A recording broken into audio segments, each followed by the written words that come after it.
This is Portland, Oregon, the city where every drug is legal.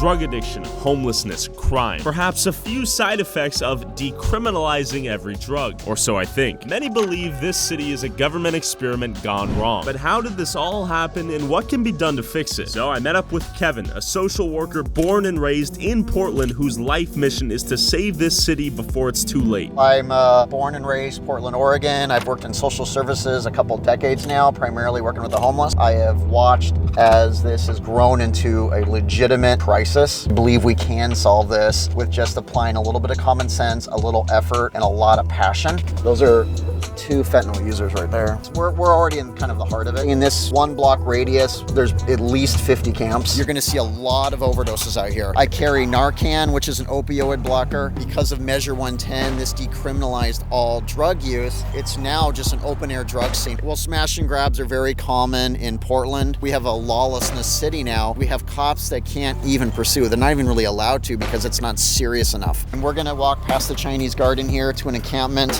In any major encampment, there's a mayor, which is a homeless person who's in charge of the encampment. I'm gonna introduce you to one of the mayors. Be a little discreet with the camera until we say hi. So I don't know these two. Keep that in mind. Put it down. Anybody down there? Kevin? I want to see if JB and Kate. Yeah, you guys on our right now. All right, well then we walk away. Well, I've been here longer than you, brother. Hey man, I'm Kevin. Oh, Kevin is bold right now. JB don't live here. Oh, did he move? Neither does K9. Now get on. Where's K9? I don't care. Let's go. You are the boldest man I've ever met in my life. I'm gonna be honest. So what it appears is that we have a leadership change, and I noticed that right away because I didn't recognize them. The new mayor's been reelected. Either he's been reelected or he just took the office. You know.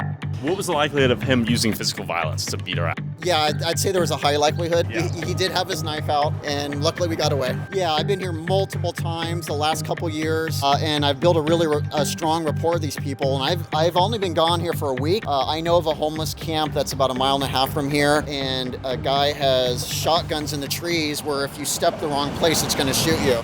And this was the moment I realized Kevin is insane. How many other times have you been assaulted? I've been stabbed twice. I've been punched multiple times. I've had needles shoved into my back, hypodermic needles, so I had to get tested for HIV. Had a guy try to cut my head off with a machete last year. He chased me full speed. And the only reason I lived is because I dove last second as he swung. And after we called the police and he was arrested, he said, I was trying to kill you because I wanted to be murdered by the police. So I got hit once. He was upset I was filming him. The reason why I was filming him is because he was committing a crime. Right? Punched me again, knocked me to the ground, got hit in the head, got kicked, and then he walked away. You're a patient guy, I gotta say. You know, they're hearing voices, command voices that might say, I need to kill Tyler. After hearing how many times Kevin's nearly been killed out here doing this, we went downtown to talk to some drug addicts to figure out how this all happened. So what's going on here? Is this fentanyl use? Well, I'm gonna go talk with him really quick. Okay, this looks like someone's stripping potentially. Hey, I'm with my friends. I was wondering if you would want to talk to him for a second for $5. Is this something you would want to do, dear? No? Okay. So this is, she is severely mentally ill. She's holding a fentanyl pipe, and as you see, her pants are completely down. Oh, I see. I did not notice that, And, she really is someone who needs serious mental health treatment, and she's not getting it out here. So fentanyl has completely replaced almost all other drugs. Yeah. It got really popular the last couple of years. Started, we think in Philadelphia. Origin point is Philadelphia, Kensington, where we went? That's what we believe. Trink and Fetty really started there. Because you use needles. So what's going on here? He seems to be symptomatic, so I'll go say hi to him and see if I can offer him a cigarette. Right? These 2 people as well seem to be tripping, doing fentanyl or what? Yeah, and right in front of, a bar and grill. Bar and grill. A lot of businesses around here are closed down because of the crime, because of the drug use. This is my friend Tyler. How you doing? I see you're holding a fentanyl straw. Do you want to share with me when you started using fentanyl? Almost everybody on the streets now are using fentanyl. Are they really? Yeah. How long you been out here? A while. I don't remember the exact date for how long. Okay. Well, let me ask you, is anybody out here helping you get off the streets? Nope. Take care of yourself, man. How you doing, sir? So you're doing fentanyl right now, yeah? I was loading some speed. Do you do any other drugs besides speed? Yeah, I do drugs occasionally. Okay. What are we talking here? Fentanyl? Mushrooms, LSD. I like MDMA, MDA, 2CB, 2CC7, 2CI, 2CE. It's a lot of drugs, yeah. People out here approaching you and offering help, you know, like outreach workers. So you feel like no one's really giving you help out here? When you're homeless, dude, you have to like have a house to get a job. Sure. You can't do it the other way around. Be able to shower before work. Okay. You have to know that you're gonna be able to sleep and get up at that time. Are you afraid to be out here at night? I mean, sometimes like a week ago, I was sleeping in my sleeping bag, and I set up someone yelling at me, and he started socking me in the face. I couldn't walk the other day, and they took me to the hospital, and they like kicked me out. And I had an episode where I couldn't even get up at the hospital, and they're just like, bye. I felt very underwhelmed and underappreciated. People out here. He's breathing unnaturally. You okay, brother? You okay? Hey, Stewie, you good? You okay, bro? Okay. Yeah, He's falling asleep? he deep breathes. Okay. And like seriously, Yeah. these cold nights that we've had, Yeah. if people weren't high out here, they'd die from freezing. Well, thank you for your time, Johnny. Appreciate it. The situation for these homeless seemed brutal, but how did Portland get to this point? And as we walked around the corner, I saw another guy injecting a needle into his arm. My name's Tyler, Jay. Good to meet you. Jay, what are you shooting up here? Xylazine? No. No? Good old-fashioned white boy meth. Got it. How long you been out here? How long you been homeless in Portland? I've been homeless since 96. So 1996. Jay, how dangerous is it out here on these streets? It's gotten a lot worse. Just in the last year, I've seen 3 different shootings where somebody's been shot and killed. Hey, brother. How you guys doing? Number one thing homeless people need. You think it's housing? There's 17,000 ghost houses in this city. And most are telling us that no one's out here really approaching you all. They're stealing everybody's stuff. You have people steal from you? Oh, yeah. Yeah? Those guys are the Rapid biggest response, thing around. they are the worst. Rapid response goes into people's camps, gives them 72 hours to get out. And if they're not out in that 72 hours, they take everything they own and they gotta start over again. There shouldn't be anybody homeless right now. Yeah. $3.2 billion. If I had that money, I'd distribute. bought all those houses and gave it every person that needed a home. Once you give them the home, what happens next with Well, the you drug know, price? That's up to them. It's going to take at least 5 years for them to get adjusted. Okay, so what if they don't pay their bills and they fall further into addiction and use the homes or destroy it? That's the risk with dealing with humans. I'm an addict. Yeah. I've been out here 48 years homeless off and on. While the homeless here clearly felt left behind by the city, what led to so many of them ending up on the streets in the first place? Have a great day. Thank you for sharing. Yeah, hey, brother. Does your family know you're here? No? Okay. How old are you? You're 22? Okay. You know, you can recover from this. You know this, right? You know how to get into a shelter? Try to go into a shelter tonight and see how it works. Will you? Please? With a 22-year-old kid on the streets, barely able to speak anymore, common sense would argue drugs have an obvious and major role in this homelessness crisis. But what is the city doing to help this? So Kevin, you said the shelters, so there are places these people could go to? The shelters, you get stolen from more in the shelters than you do see. out here. You can live in a tent in a park, or you can go to a shelter where there's 91 bunk beds in one large room with no air conditioning, where people are coughing all night. There's some people living right under here, and I just want to introduce you to them if they're still here. So it is Damn, it smells immediately like. I know. Hey there, how you doing, man? I noticed you have a suitcase. Is that what you used to carry all your things? And you move from place to place every night? Yeah, it's just a blanket, some cans. How easy is it to get your hands on fentanyl out here? Oh, crazy. And you know what this is, of course. Yeah, Have you ever had to use one of these on yourself or someone else? Or somebody's had to use it on me like 5 times. how many times have you tried to quit? No, I need to be brutally honest with you. This isn't going to last. You're not going to last another year or 2 out here, brother. I'm not. You'll be dead in a year if you don't stop. Know this, right? Please. Would you go into a shelter, go into treatment, or detox? I go to shelters. And there's a shelter right here. I know where it is. Okay, right on. So we see Yeah. a lot of people in wheelchairs with the unable to walk that are stuck out here homeless. Okay. And they're, of course, the ones being victimized more than anybody. They're assaulted because they can't chase them, run away, any of that. Sure. And that's very common, sadly. Kevin, what is this right here? Blanchett House of Hospitality? Blank has been offering food to the homeless for decades. Okay. Look, I'm all about helping a person meet their basic needs, but let me ask you this. Yep. If you feed a person 10 years in a row, have you done them any good? You got to teach a man to fish. And out of nowhere, we heard this in the distance. And I'm like, you know what? That's actually true. This is neglect. Yeah. Let's go. So that was a gunshot. Okay, let's go. So let's go. So how often do you hear gunshots out here, and who just got blipped? Well, Someone just got shot, you think? I don't know, but that was a gunshot. Okay, you're used to it. Well, yeah, I mean, you hear them. It was pointed at us? Okay. Okay. It did actually come from the camp we were kicked out of an hour ago when the guy pulled the knife on us. You know, murders are common out here. I mean, one way to get away with a murder out here is to call it an overdose. This happened to one of my clients recently, is they put 2 fentanyl pills in his drink, and he wasn't a user and died of an overdose. It was, you know, the fentanyl powder, and they put it in his drink. Actually, they did it sort of as a joke. He overdosed and died. So we're not gonna get fentanyl overdosed. There's a 60% chance that's not gonna happen. And you have Narcan in case I touch it or Pasha touches it or you touch it. Yeah, I'm prepared. But tell me about decriminalization of drug use in Portland.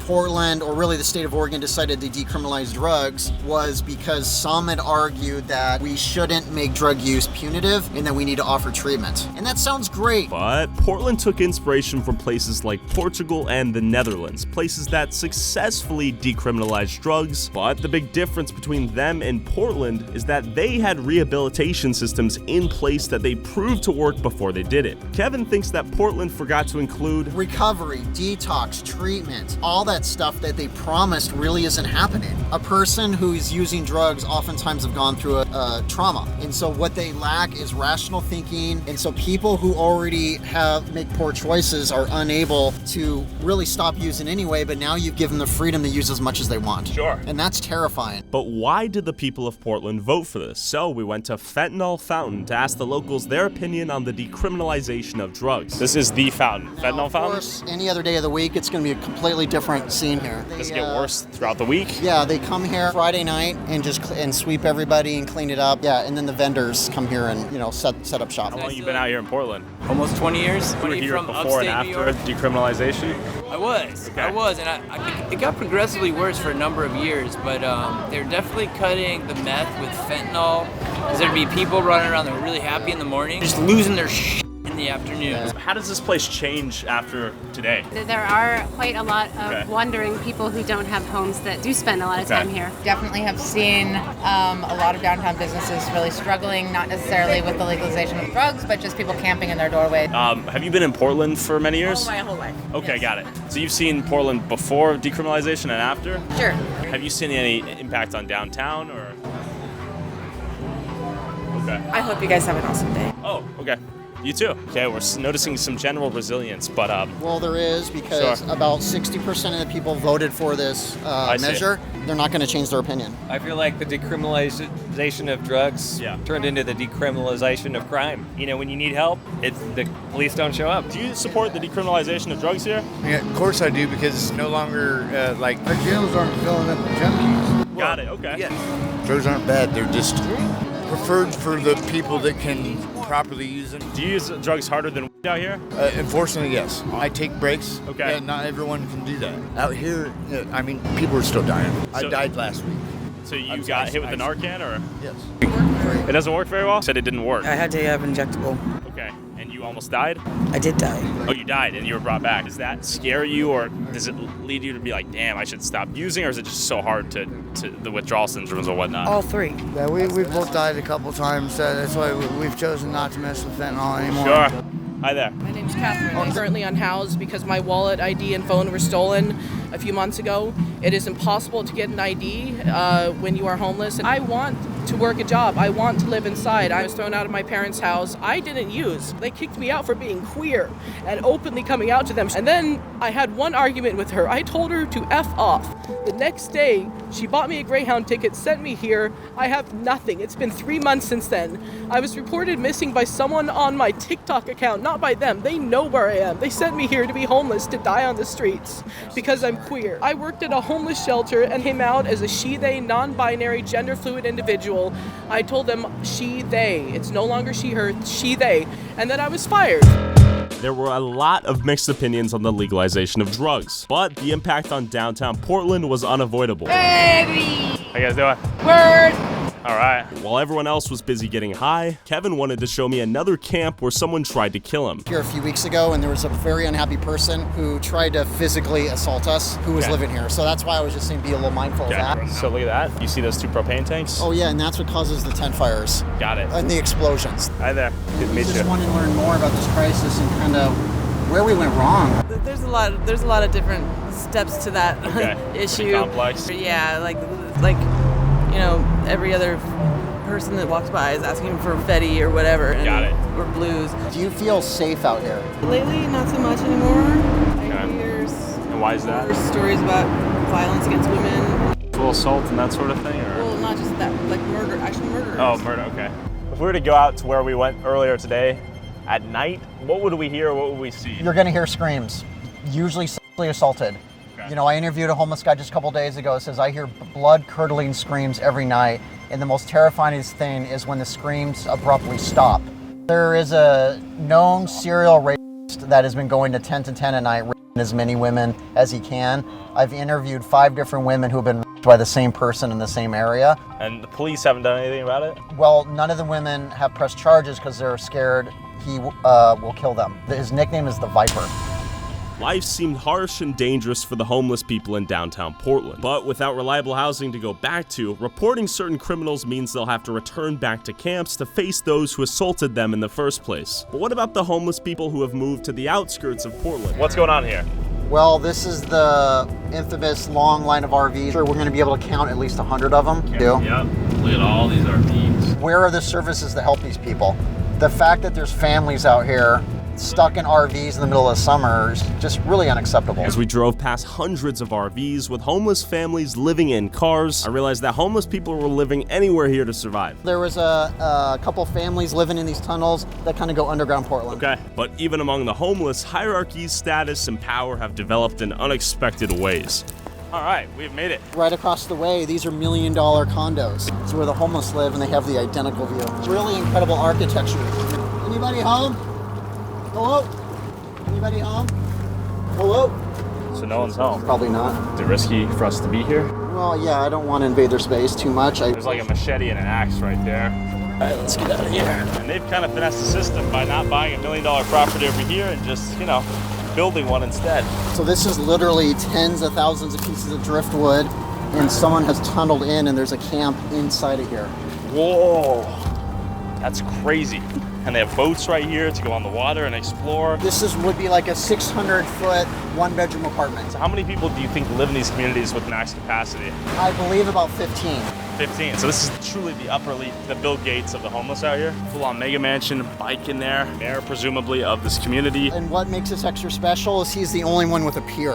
Oh, it's beautiful. This place right here, pristine, beautiful. And then a nice access point to a nice little ocean view. The detail, look at the bricks.